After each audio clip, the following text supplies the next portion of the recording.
Oke, assalamualaikum. Di sini saya akan menjelaskan mengenai materi turunan untuk bagian yang kedua, yang terdiri dari turunan fungsi komposisi, aturan rantai, dan turunan fungsi implisit. Oke, kalau gitu kita langsung saja yang pertama, yaitu mengenai turunan fungsi komposisi.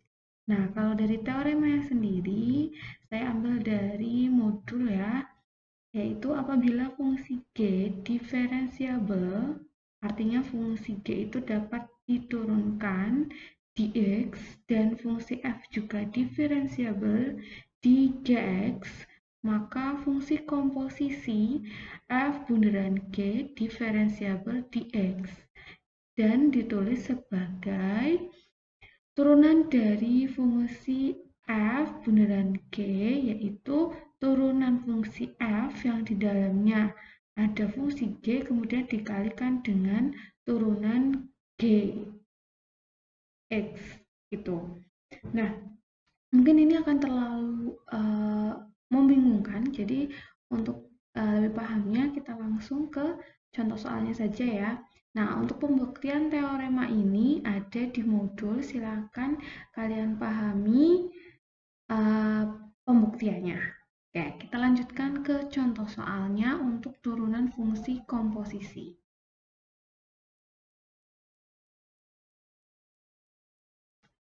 Oke, contoh yang pertama yaitu mengenai diketahui Hx sama dengan sin kuadrat X. Tentukan H aksen X atau turunan dari fungsi H.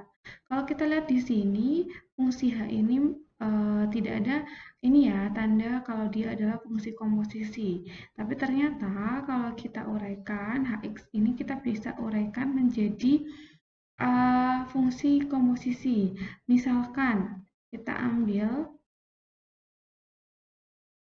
yang pertama fungsi fx itu adalah x kuadrat.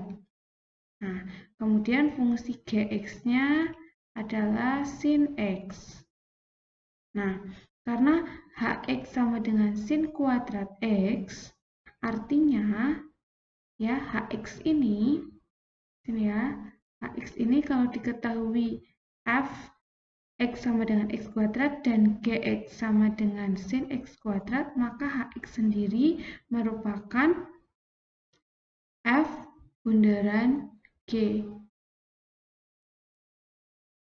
Fungsi F yang diisi oleh fungsi G, gitu. Untuk menurunkan fungsi Hx dari fungsi komposisi ini, yaitu sesuai dengan teorema tadi, pertama turunkan fungsi F-nya. Fungsi F dari Gx, kemudian kalikan dari fungsi yang ada di dalamnya, dikalikan fungsi Gx. Sehingga langkah pertama, turunan dari Hx, kita punya dua fungsi ini, maka turunan dari Fx-nya, X kuadrat diturunkan berarti jadi 2X, kemudian turunan dari Gx, yaitu turunan sin X, yaitu cos X. Sehingga tinggal kita masukkan ke sana, dan Gx F aksennya berarti 2X, maka 2 yang fungsi Gx itu adalah sin X, maka 2 sin X, ya di sini X kemudian dikalikan dengan turunan G aksen X. G aksen X-nya yaitu cos X.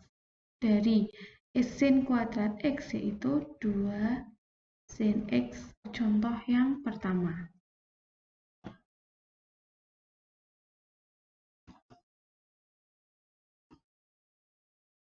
Kemudian untuk contoh yang kedua, yaitu diketahui fx sama dengan ln x dan gx sama dengan x kuadrat. Tentukan f bunderan gx dan turunannya. Sama di sini ya, kita menentukan dulu f bunderan gx-nya terlebih dahulu, maka isinya adalah fungsi f yang diisi fungsi g. Fungsi f sendiri adalah ln x, maka kita ganti xx sehingga ln x kuadrat. begitu.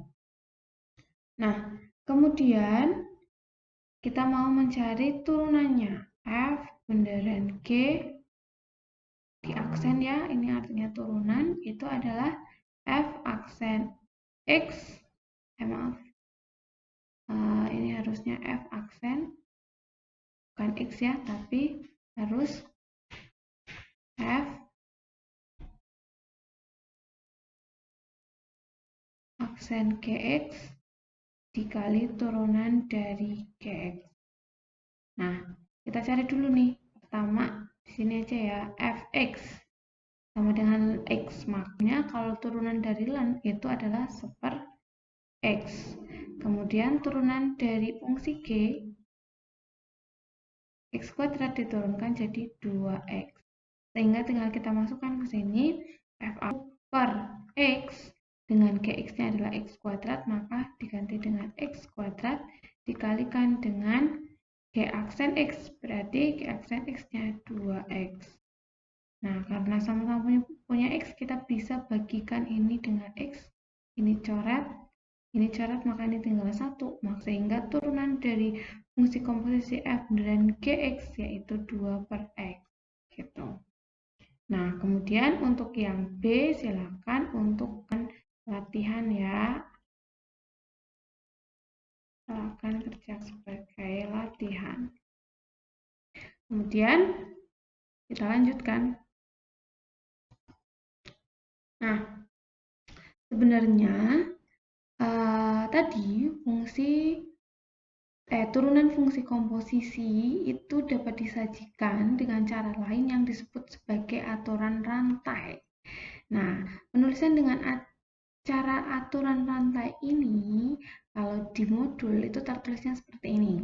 Apabila Y fungsi dari U ditulis sebagai Y sama dengan FU dan DY DU ada, artinya fungsi Y ini memiliki turunan, dan U fungsi dari X ditulis sebagai U sama dengan GX dan DU per DX memiliki turunan, sama ya, berarti GX ini memiliki turunan, maka Y fungsi dari X dan DY DX dapat dituliskan sebagai DY DX sama dengan DY per DU dikali DU per DX. Nah, ini mungkin akan sedikit menyulitkan kata-kata ini, maka kita langsung saja ke contoh soalnya. Oke, sebenarnya prinsip aturan rantai itu kita menurunkan, kemudian menurunkan lagi. Contoh yang pertama, yaitu tentukan dy dx dari y sama dengan ln x pangkat 3. Nah, yang pertama kita turunkan adalah fungsinya terlebih dahulu. Fungsi di sini adalah ln. Ya, kita tulis dulu ya, y sama dengan ln x pangkat 3. Nah, sambil mengingat lagi untuk turunan dari ln ketika ln dari fx, oke, maka turunannya, misalkan ya ini adalah fungsi gx sama dengan ln fx, maka g aksen x-nya menjadi 1 per fx dikali turunan dari fx. Begitu. Ini prinsip dari turunan untuk ln. Ya, ini yang harus diingat. Nah, kemudian contoh soalnya yaitu y sama dengan ln x pangkat 3. Maka kita bisa menyebut x pangkat 3 ini berarti sebagai di sini sebagai fx. Ya, sehingga kalau kita ikutin ini, maka y aksen sama dengan 1 per, berarti tetap ya x pangkat 3, kemudian turunan dari x pangkat 3 ini yaitu 3x pangkat 2. Nah, x pangkat 3 dengan x pangkat 2 bisa kita bagi, ini coret habis, ini sisanya tinggal 1. Sehingga 1 kali 3, 3 per x. Maka turunan dari ln x pangkat 3 yaitu 3 per x. Ini untuk ln. Oke, paham ya? Kemudian contoh yang kedua yaitu mengenai akar. Nah, bagaimana akar? Tentukan dx dari y sama dengan akar dari x pangkat 3 min x. Nah, paling enak kalau misalkan kita menemukan soal ada akarnya, kita rubah menjadi bentuk pangkat. Bentuk pangkat dari akar yaitu pangkat setengah, atau kita ingatkan dulu ya. Ingat lagi, yaitu misalkan nih ada akar X, maka ini kita bisa rubah menjadi X pangkat setengah. Akar itu sama aja dengan setengah. Nah, kalau misalkan ada lagi akar X pangkat 3, ini artinya X pangkat sepertiga, menyesuaikan yang di sini. Jadi ketika ada di sini N, berapapun, 3, 4, 5, dan seterusnya, maka kita simbolkan sebagai N, maka ini bisa ditulis sebagai X pangkat seper N. Nah, ini juga harus diingat. Kemudian kita balik lagi ke soalnya. Kalau kita balik lagi ke soalnya, untuk Y sama dengan akar X pangkat 3 min X. Maka kita bisa rubah menjadi X pangkat 3 min X pangkat 1/2. Bagaimana menurunkannya? Sama, pertama turunkan yang ada pangkatnya ini. Y aksen sama dengan setengah, diturunkan seperti biasa. Anggap X pangkat 3 ini sebagai fx. Kita buat aja ya.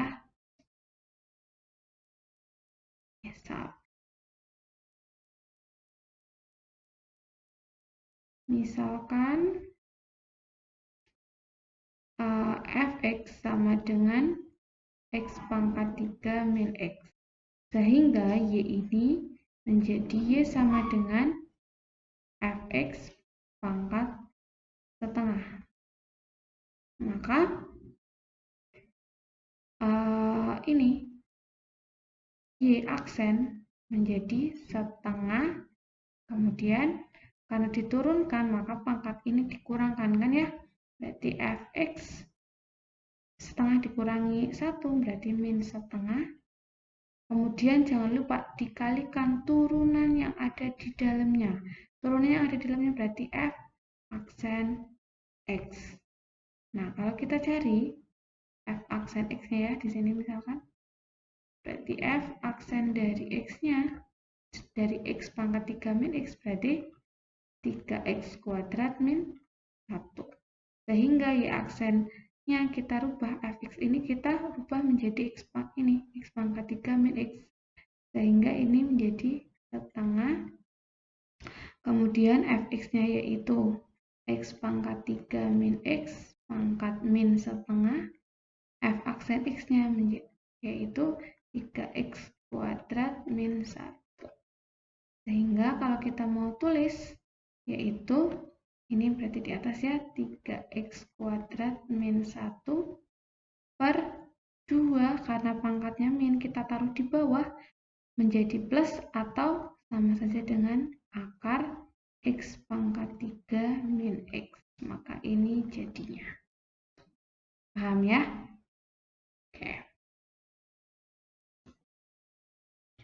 Oke, kemudian kita lanjut ke contoh berikutnya.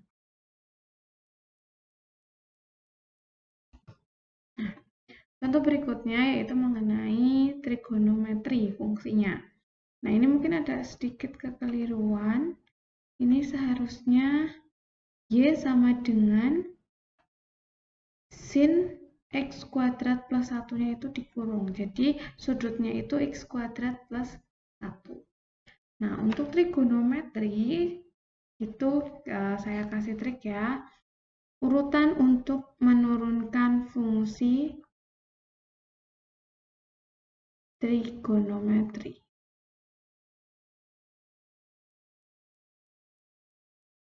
Yaitu pangkat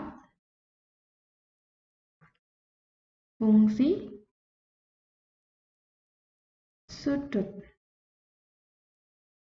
Pangkat, kemudian fungsi, kemudian sudut. Maksudnya gimana?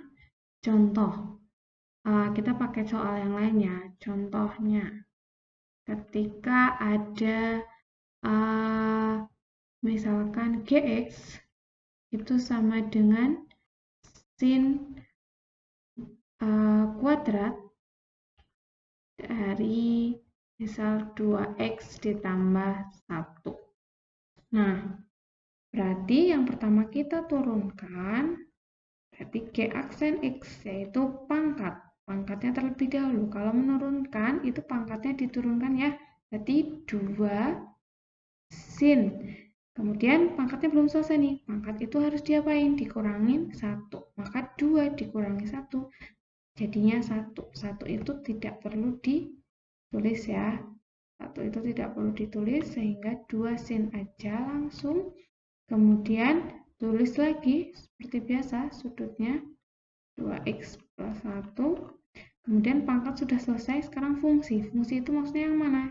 Sinnya atau perbandingan trigonometri, entah itu sin, cos, atau tangan, ataupun yang lainnya. Sin, turunan dari sin yaitu cos. Maka cos dari 2x plus 1. Kemudian fungsi sudah selesai, sudut. Sudutnya yang mana? Sudut itu yang ini. Turunan dari 2x plus 1 yaitu 2. Sehingga hasil akhirnya 2 kali 2 yaitu 4 sin dari 2x ditambah 1 cos 2x ditambah 1. Nah, ini yang perlu diingat. Pangkat fungsi sudut. Artinya dia pangkat 1.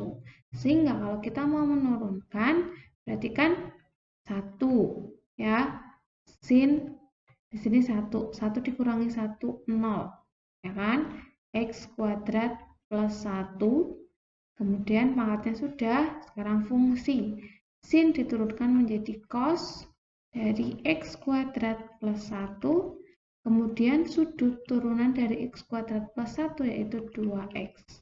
Sehingga sin dipangkatkan 0 itu hasilnya, ini segini itu hasilnya juga 1, sehingga 1 kali 1 kali 2x, berarti 2x cos x kuadrat plus 1. Nah, ini untuk hasil dari turunan y sama dengan sin x kuadrat plus 1. Nah, triknya ketika di sini pangkat 1, berarti kita langsung lewatin tahap berikutnya. Tidak usah pangkat, langsung ke fungsinya. Contoh yang lain, misalkan y sama dengan cos 5x.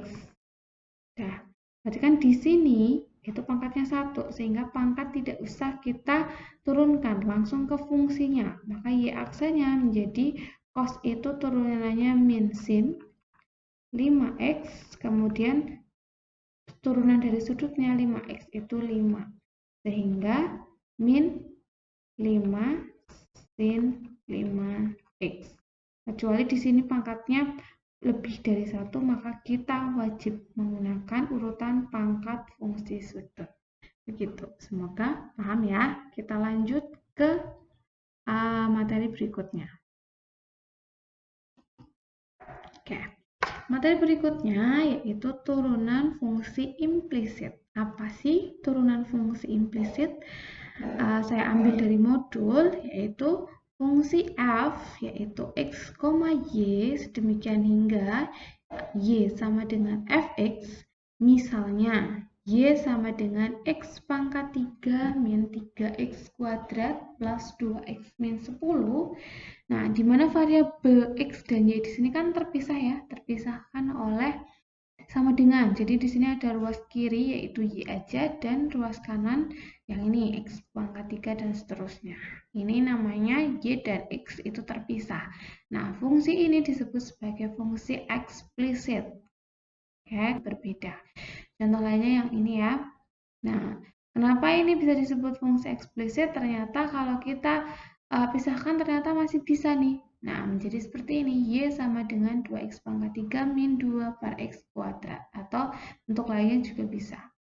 Yang ini juga fungsi eksplisit ya. Yang A. Nah, kita lihat nih bagian bawahnya. Fungsi F sama dengan X, Y, sedemikian hingga F, X, Y sama. Nah, misalkan nih, X, Y kuadrat ditambah X kuadrat Y sama dengan 0, di mana variabel X disahkan. Ini kuncinya. Kalau tidak dapat dipisahkan, ini disebut sebagai fungsi implisit. Apa iya ini tidak bisa dipisahkan? Ya, coba kita lihat nih. Kita ke sini saja. Ini aja yang paling sederhana. Kalau kita mau memisahkan Y dengan X-nya, kita coba nih. Di sini sama-sama punya Y, sama-sama punya Y. Kita keluarkan Y aja. Kenapa Y aja? Karena yang di sini Y-nya pangkat 1. Makanya sisanya tinggal X, Y. Masih ada Y-nya. Ditambah 2X kuadrat sama dengan 0. Nah, kalau kita pisahkan, tetap saja di sini masih nempel Y-nya. Atau kalau kita mau keluarkan X-nya, sama saja. Ini jadinya Y kuadrat plus 2X-nya. Jadi, ini merupakan fungsi implisit. Nah, bagaimana cara menurunkannya? Kita lihat di sini, kita ke langsung contoh soalnya.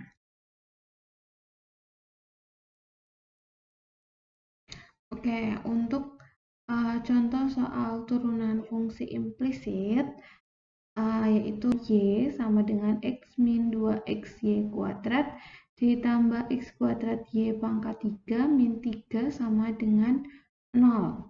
Nah, bagaimana daya dx-nya? Daya dx artinya kita menurunkan fungsi ini terhadap X, sehingga untuk dy dx si X min 2XY kuadrat plus X kuadrat Y pangkat 3 min 3 sama dengan 0. Menjadi, pertama kita turunkan X-nya dulu. Karena ini diturunkan terhadap X, sehingga turunan untuk X berarti tetap 1. Kemudian, nah di sini bentuknya 2X Y pangkat 2. Ini kita gunakan rumus turunan untuk perkalian. Nah, ingatkan lagi ya, untuk ketika ada Fx dikali Gx, maka turunannya, ini ketika diturunkan, sini ya harusnya turunannya, tanda turunannya bukan. Nah, maka turunannya apa? Berarti aksen X kali Gx ditambah Fx G aksen X. G aksen X. Nah, sehingga untuk ini min 2XY pangkat 2 berarti pertama 2 Y kuadratnya tetap, kemudian ini ya ditambah, kita kurungkan karena ini adalah pengurangan, ditambah yang X-nya tetap berarti 2X, kemudian diturunkan Y kuadratnya berarti kali 2Y, tapi karena dia implisit ini diturunkan terhadap X, sedangkan ini variabelnya Y, maka harus diikuti oleh dy per dx. Yang ini juga sama, ditambah, ini juga perkalian ya, berarti kita gunakan prinsip turunan perkalian.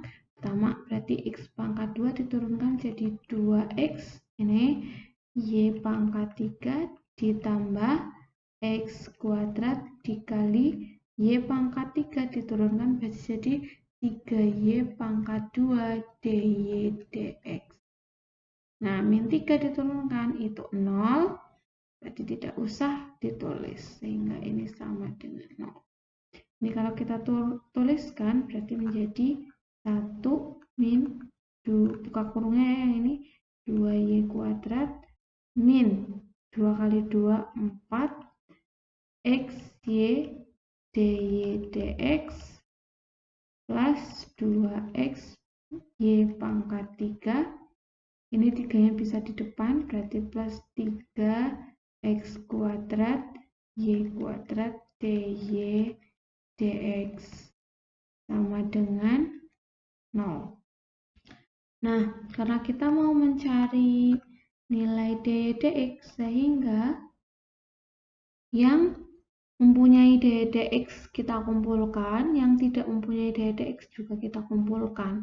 Sehingga ini menjadi 1 min 2y kuadrat plus 2xy pangkat 3.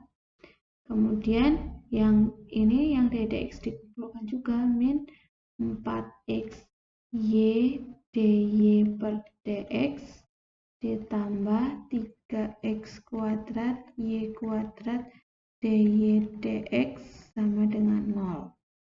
Pindahkan boleh yang punya dy dx ke sebelah kanan, berarti ini menjadi, atau yang tidak punya aja deh, yang tidak punya ke sebelah kanan, berarti ini kita keluarkan langsung dy dx-nya boleh. Berarti ini sisanya tinggal min 4xy plus 3x kuadrat y kuadrat sama dengan yang tidak punya dy dx pindah ke sana, berarti menjadi 2y kuadrat min 2x y pangkat 3 min 1. Maka dy dx sama dengan 2y kuadrat min 2xy pangkat 3 min 1 per min 4xy plus 3x kuadrat y kuadrat. Nah, ini jawaban dari dy dx. Semoga bisa dipahami ya.